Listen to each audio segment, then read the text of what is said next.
This month, nothing's really gone wrong for once, but I did play some games I'm not a big fan of and I met Pikachu, so let's talk about that instead. My wife and I went out to a Pokemon trail that they were doing near me, and it was fun. You had to go around like a big shopping centre and find all the Pokemon from the Kanto region, and it was pretty fun. So there were Pokemon like everywhere. They had clips from the show playing on like a big screen. They'd painted the ceiling to have a massive Charizard on it. There's like fountains around the place, and they had like Pokemon in the fountain and like around the fountains, and like they were all over the walls. It was just, there were Pokemon everywhere. It wasn't exactly the most difficult thing, because so you say you're finding the first 151 Pokemon around this shopping centre, and it sounds like it's going to be a really, not like hard, but you know, like it sounds like they're going to be all over the place. Well, they mostly were, except this one wall, and they had a mural painted on it, and the mural had like 40 of the Pokemon on it. So you'd immediately done like over a third of the Pokemon, over a fifth of the Pokemon you needed to do. So that made it a lot easier. But I'm not like complaining about that, it just wasn't quite what I was expecting. We also met Pikachu, like I said. They had like a stage where you could go and take a picture with him. It was mostly children, and then just me and my wife taking a picture with Pikachu. They gave out Pikachu hats you could wear, so it was just like Pikachu's ears, and you would wear them as you went around and got all this stuff. There was like 2 halves to the trail. Well, I say halves, it's not really a half.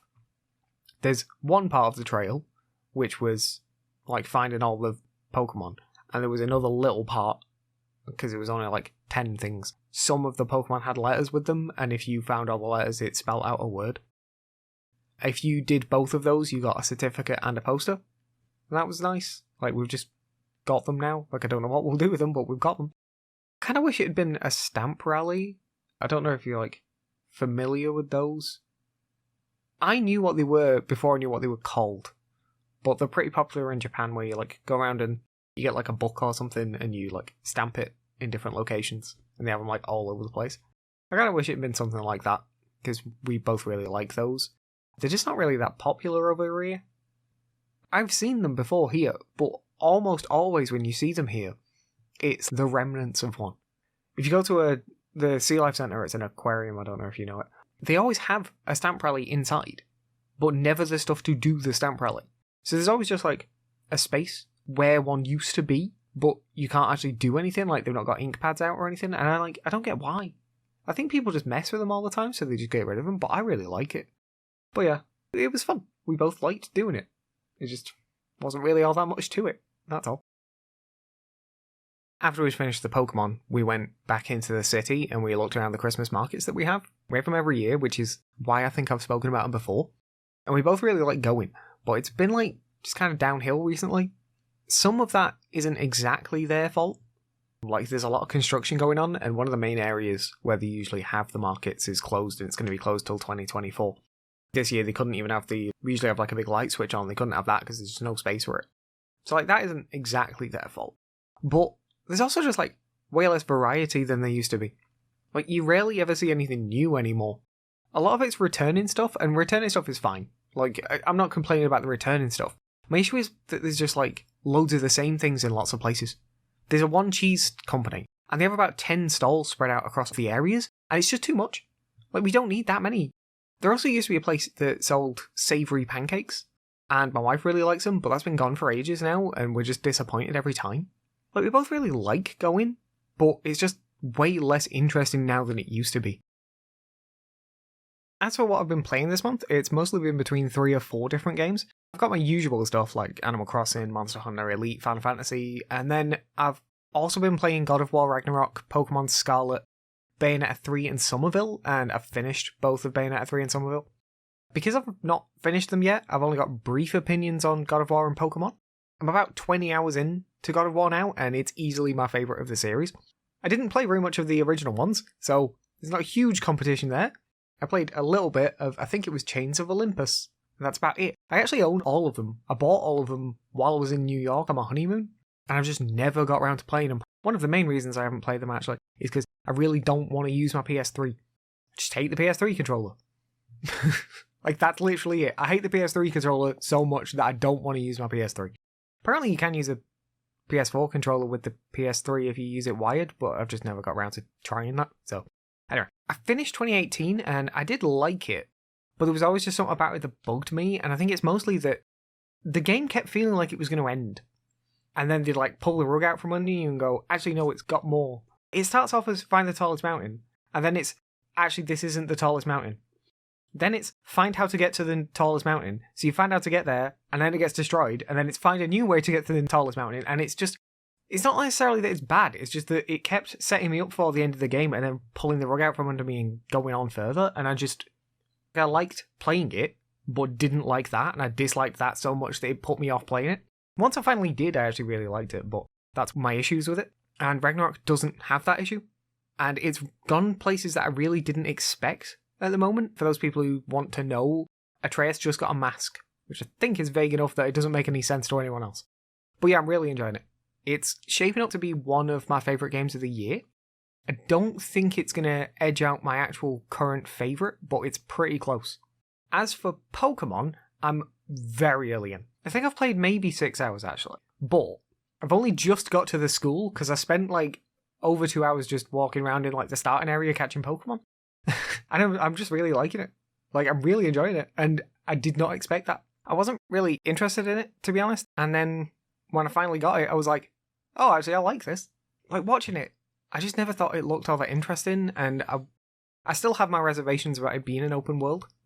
One of my main complaints at the moment is that it's lost like a lot of its charm by being open world, in that I've been to one of the towns, and I could tell you absolutely nothing about the town. There's a town before you get to the school, and I could tell you nothing about it. There's like 5 buildings or something, you can't go inside any of them. There's a Pokemon Center, but they're all accessible from outside now. There's no like clear routes anymore, I don't think. So there's no like individual route music, which was always like one of the best parts. It's fine, but it's lost a lot by doing this. So I wasn't all that interested before I got it, but I've just like actually enjoyed playing it. I'm enjoying going around and just catching Pokemon and stuff. It's fun. It runs like shit. I'm not going to pretend it doesn't. There's definitely parts about it that are bad, but I'm just having fun with it, which it's the first time since the remakes of Diamond and Pearl that I've enjoyed a Pokemon game, which granted there's only been one since then, but in terms of new Pokemon games, I think this is the first new Pokemon game I've liked since like X and Y. So it's been quite a while since I've enjoyed a new Pokemon game. I'm actually really enjoying my time with it. I know a lot of people don't like it, and like I say, the performance is bad, and there are aspects of it that aren't great, but I just want to play more. I like it. So I did my sentence for Bayonetta 3 last week, and I think I summed it up pretty well, if I'm being honest. It really does feel like they just stole a lot of things from Devil May Cry 5. Viola is a worse feeling Nero. The focus on summoning to fight for you is very reminiscent of V. I don't really want to spoil the game, so maybe skip ahead like 3 or 4 seconds, but the main characters get sent to hell at the end of the game. There's just like a lot of similarities. Really, all the game did was make me want to play Devil May Cry 5 more.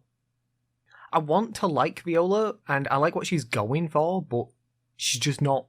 Like, her parry sucks. Her parry is terrible. Like, I don't know if it's just because I'm more used to Bayonetta's dodge timing than Viola's parry timing, and I'm sure that's part of it, but I could never reliably pull off Viola's parry, and I know I'm not the only person. It just doesn't feel good. I want to like her, but she feels bad. The only point of the game is to have the combat feeling good, and she feels bad. The Jean sections were awful as well, and I managed to bug one of them out, so I had to like redo the mission completely. There's one where you're like fighting a boss on a lift, and I don't know what I did, but at the end, then it's supposed to trigger a cutscene, but it just didn't trigger. And then not only did it not trigger it, I somehow managed to jump off the edge, and the only options... You can't restart a mission from within the mission, which is fucking stupid. So the option was either wait for the timer to count down, which had like 6 minutes on it, or redo the entire mission. It was just bad. The mission isn't fun overall, and then it bugged out at the end. I had to redo the entire fucking thing. The enemy designs are just kind of boring as well. Like, some of them I like. The jellyfish was kind of cool, but overall they just felt really bland. I don't know if I care enough to get a 4th one. I've always wanted to like Bayonetta, but I just never quite got there. And this has not only not made me care, this has actually made me care even less. It's made me just want more Devil May Cry, which is obviously not what they're going for. As for Somerville, it's been a while since I've played a game which has shit the bed this hard. I didn't even know the game was coming out until about 2 days before it did, and I'd been pretty excited for it, so that was already a bad sign for me. Once I got it though, I was actually really enjoying it. There were a few puzzles that weren't exactly clear what I was supposed to do, and it took a bit longer than I'd like to for me to have worked it out, but it was good overall. Those were like outliers. Overall, I was enjoying my time with it. The premise essentially is that you play a father whose family has gone missing in a sci-fi alien post-apocalypse, and you're on a journey to find them using some alien power you've stolen. The sci-fi story is just a backdrop to a more like grounded story, and that's how it should be. That's what I enjoyed. That was where it was interesting.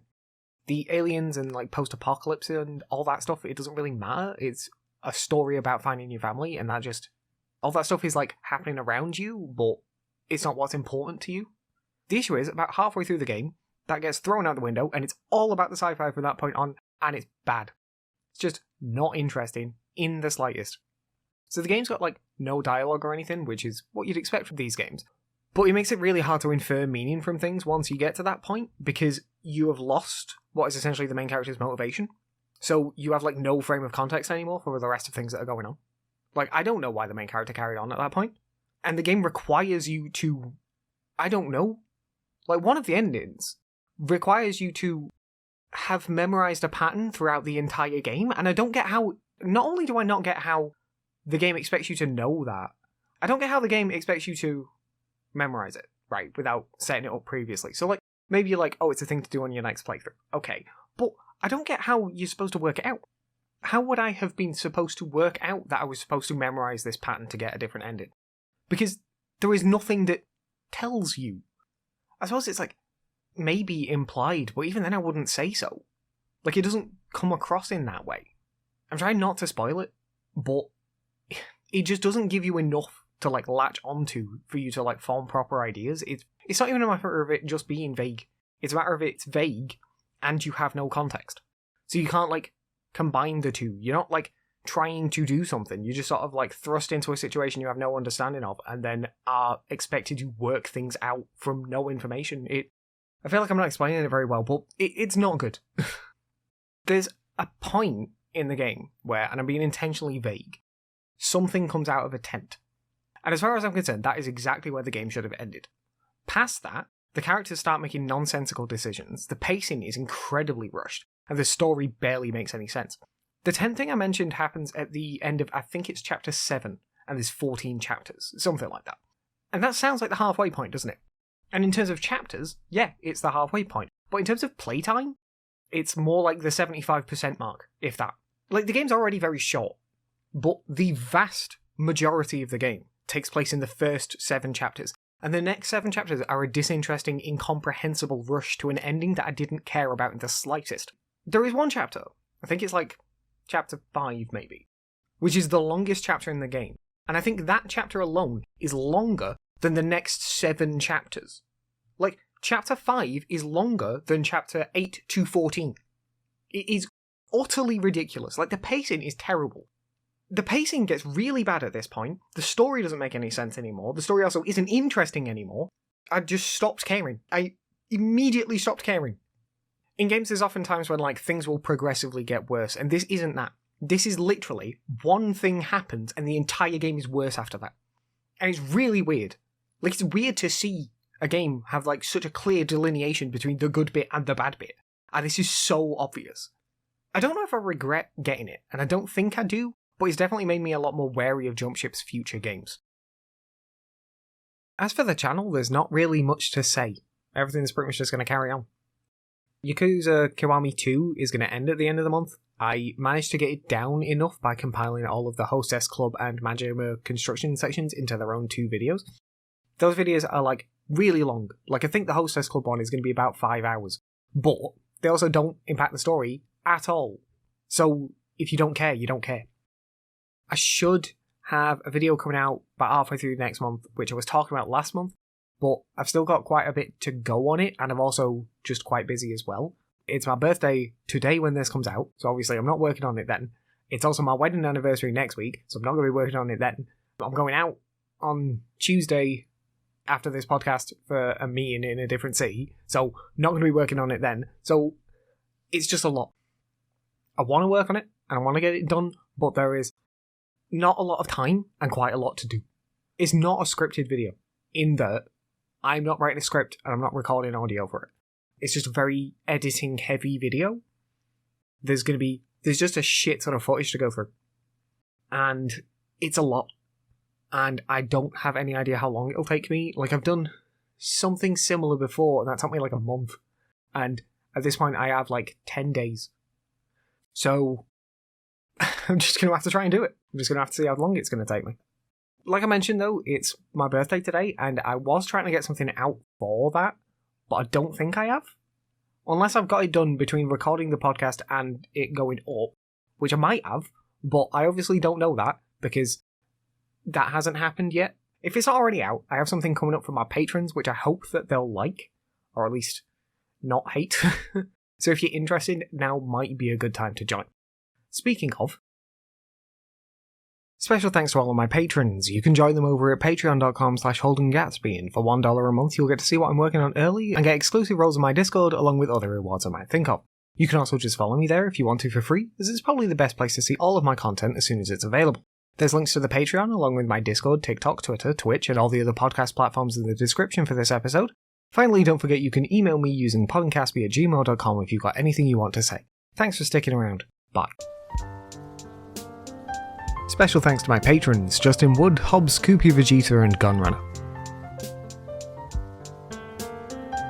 You can join my patrons at patreon.com/Holden Gatsby, check out my TikTok and Twitter @Holden Gatsby, and follow me on Twitch at twitch.tv/Holden Gatsby. Don't forget to subscribe to all of my channels. If you want more, you can watch my last video now, but if not, then thanks for sticking around.